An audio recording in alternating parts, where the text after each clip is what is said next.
हाँ जी, good morning students. आज का जो अपना बेस्ट मेथड है वो है क्रैमर्स रूल। क्रैमर्स रूल कहाँ पे यूज होता है? जैसे ये 3 इक्वेशंस हैं, 3 वेरिएबल्स, तो इसको सॉल्व करना है। Solve means we have to find the value of X, Y and the value of Z. ये निकालनी है, बट किससे निकालनी है? डिटर्मिनेंट से निकालनी है। कैसे निकालेंगे?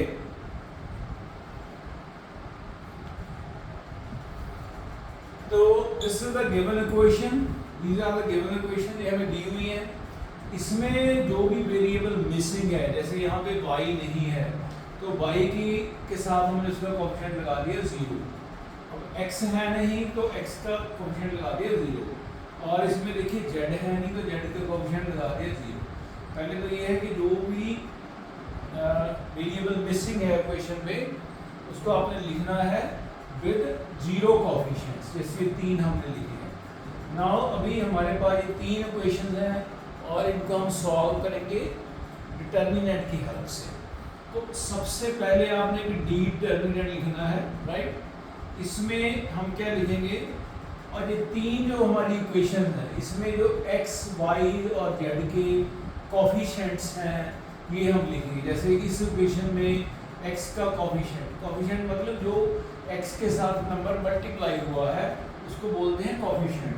तो ये यहाँ पे कितना है 1, और y के साथ क्या है 0, और z के साथ क्या है 2, और यहाँ पे x के साथ 0, यहाँ पे 2, यहाँ पे 1, और लास्ट में x के साथ 4, y के साथ -3, z के साथ 0।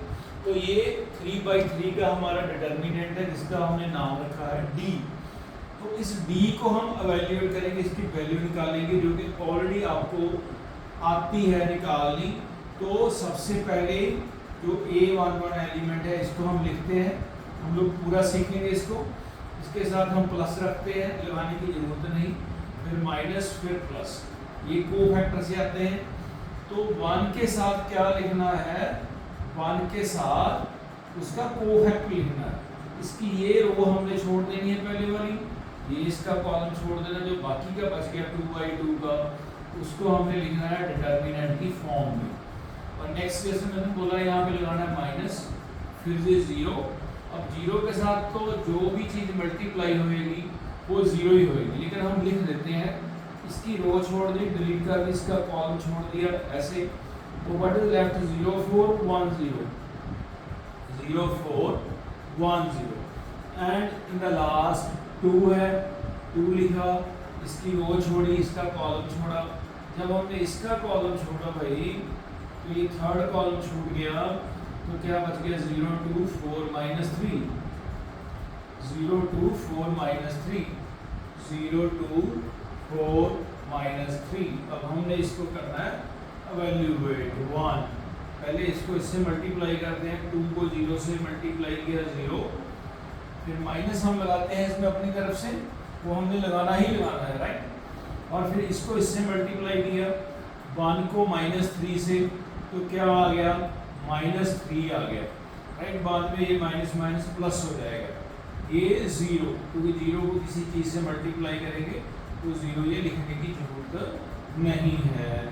तो ये 2 इसके साथ किया तो ये 0, इसके साथ किया तो ये 8। तो ये हो गया 3 -0, 8 × 16, तो -16, तो -16 + 3, ये हमारी वैल्यू आ गई -3, जो कि 0 के इक्वल नहीं है।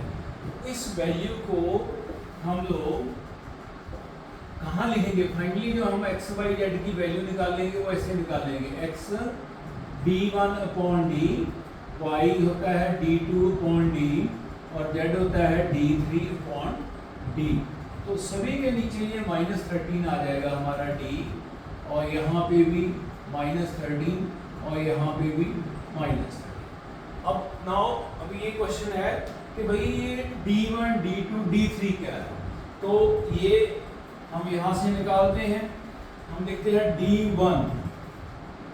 अब जब d1 लिखेंगे तो इसके 2 कॉलम तो इसके लेंगे, लेकिन जो फर्स्ट कॉलम है इसका B1 का, उसमें ये कांस्टेंट आ जाएगी 9 8 माइनस 2। तो 9 8 - 2 ये तीन कांस्टेंट्स लगा दिए हमने कहाँ पे, C1 में। अब D2 में ये कहाँ जाएंगे, C2 में। D3 में कहाँ जाएंगे, C3 में। बाकी के दो कॉलम हमने यही उठाने हैं, 0 2 - 3, 0 2 - 3 और दूसरा है 2 1 0 2 1 0, राइट। तो अब मैं इसको थोड़ा सा फास्ट कैलकुलेट कर रहा हूँ। 9 के साथ इसकी रो छोड़ दी, कॉलम छोड़ दिया। ये चलो मैं पूरा लिखता हूँ, 2 1 - 3 0। देखिए ये 9 हो गया, इसकी रो छोड़ दी, कॉलम छोड़ा, तो जो बच गया पीछे 2 1 - 3 जो हमने लिख लिया। अब नेक्स्ट है 0। तो जैसे हमारा पुराना एक्सपीरियंस था कि 0 के साथ कुछ भी मल्टीप्लाई करेंगे तो 0 लिखने की जरूरत है नहीं, अब ना लिखें, अब लिखेंगे लास्ट वाला 2, ये वाला 2। तो ये रो छोड़ी, ये कॉलम छोड़ा, ये रो छोड़ी, ये कॉलम छोड़ा। तो 8 2 - 2 - 3, 8 2 - 2 - 3, राइट। तो अब इसकी वैल्यू होगी 9 0। जैसे यहाँ पे ये माइनस माइनस प्लस हो गया था, माइनस हम लगाते ही हैं, और -3 ये आ गया, तो ये हो गया +3। -0 + 2 8 3 24 माइनस, ये हो गया -4, माइनस यहाँ पे ऑलरेडी है तो ये हो गया +4।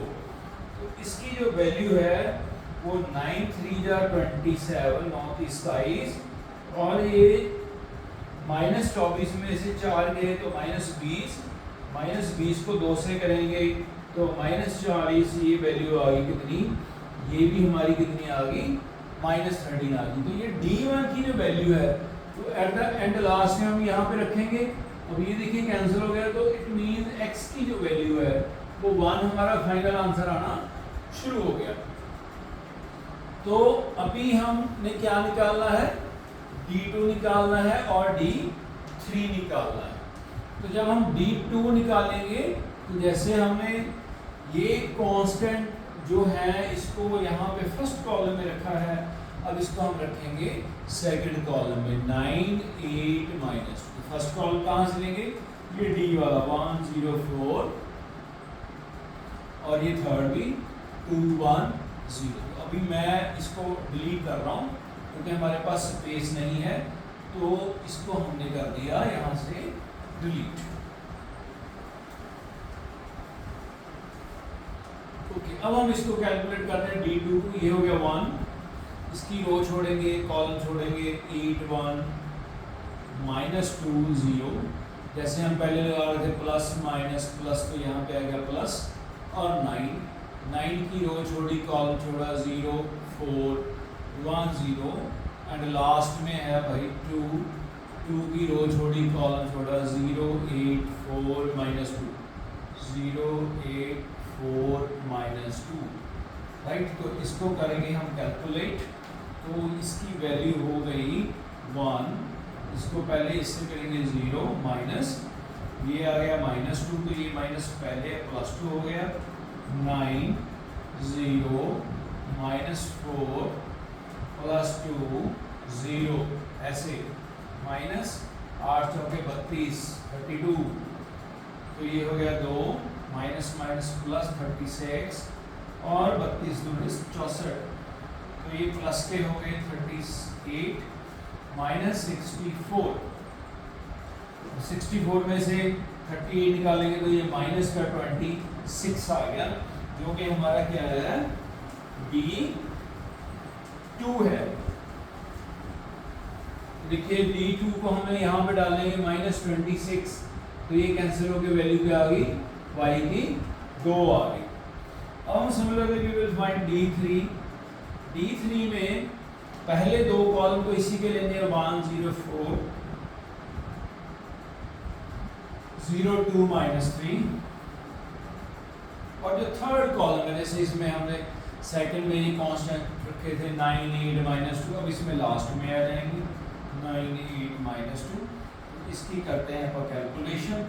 ये इसकी रो छोड़ी कॉलम छोड़ा तो ये 4 एलिमेंट बचे। 2 8 -3 -2 then 0। There is no need to write क्योंकि 0 से मल्टीप्लाई करेंगे 0 आएगा। 9 लिखा, इसकी रो छोड़ी इसका कॉलम छोड़ दिया।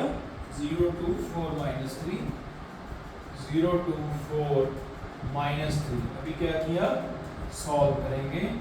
ये ऐसे -4 -8 दिया 24, लेकिन ये नेगेटिव के हैं, नेगेटिव पहले है तो +24। ये 0 9 0 -8 4 2 8, तो ये हो गया मेरे अकॉर्डिंग 20 और 20 और ये -72, सो इट इज -52। -52 की वैल्यू हमने यहाँ पे डाली तो ये कैंसिल, तो क्या वैल्यू आ गई, 4 वैल्यू आ गई। तो क्रैमर रूल से हमारे पास x y z की जो वैल्यू है वो कितनी आ गई, 1 2 4। अगर अब इस आंसर में, ये फाइनल आंसर है आपका, इसमें आपको डाउट है कि यार मुझे पता नहीं कि मेरा आंसर सही है या गलत है, तो ये वैल्यू आप किसी भी इक्वेशन में डाल के देखेंगे तो चेक कर सकते हैं कि राइट है या रॉन्ग है। कैसे, जैसे 1 यहाँ पे डालेंगे, x की वैल्यू 1, ये 0 है, और यहाँ पे z की वैल्यू 4 डालेंगे, 8 8 और 1 9, सो ओके। यहाँ पे 0 है, यहाँ पे 2 डालेंगे y की वैल्यू, 2 दूनी 4, और ये z की वैल्यू 4 तो 8 आ रहा है। यहाँ पे x की वैल्यू 1 डालेंगे 4, और यहाँ पे कितनी डालेंगे, 2 डालेंगे 4, और ये 2 डालेंगे 6 हो जाएगा। 4 और -6 क्या हो गया, -2, तो ये भी सही है। तो दिस इज आवर आंसर। ये बहुत ही इजी टेक्निक है, तो इसमें आपने 4 डिटर्मिनेंट सॉल्व करने हैं। तो जो भी वैल्यू मिसिंग है सबसे पहले उसमें 0 लगाएं, फिर d निकालना है। d में ये वाले 3 कोएफिशिएंट्स लेने हैं, राइट। d1 में पहले कॉलम में ये आ जाएगा, बाकी 2 सेम रहेंगे। d2 में ये बीच में चला जाएगा, बाकी 2 सेम रहेंगे। d3 में ये एंड पे चला जाएगा, बाकी 2 सेम रहेंगे। वैल्यूज निकाल के इसमें हमने डाल देनी है and we will get the answer. Thank you.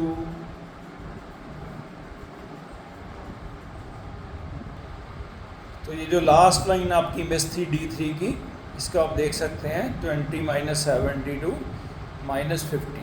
तो ये वैल्यूज आपने यहाँ पे d x में, y में और z में डाल के x y z की वैल्यू आ जाएगी। Thank you, this is over. आप इसके कम से कम घर पे 5-6 क्वेश्चंस ट्राई करें, ताकि ये आपकी लर्निंग जो है बिल्कुल पक्की और परमानेंट हो जाएगी। Okay, thank you.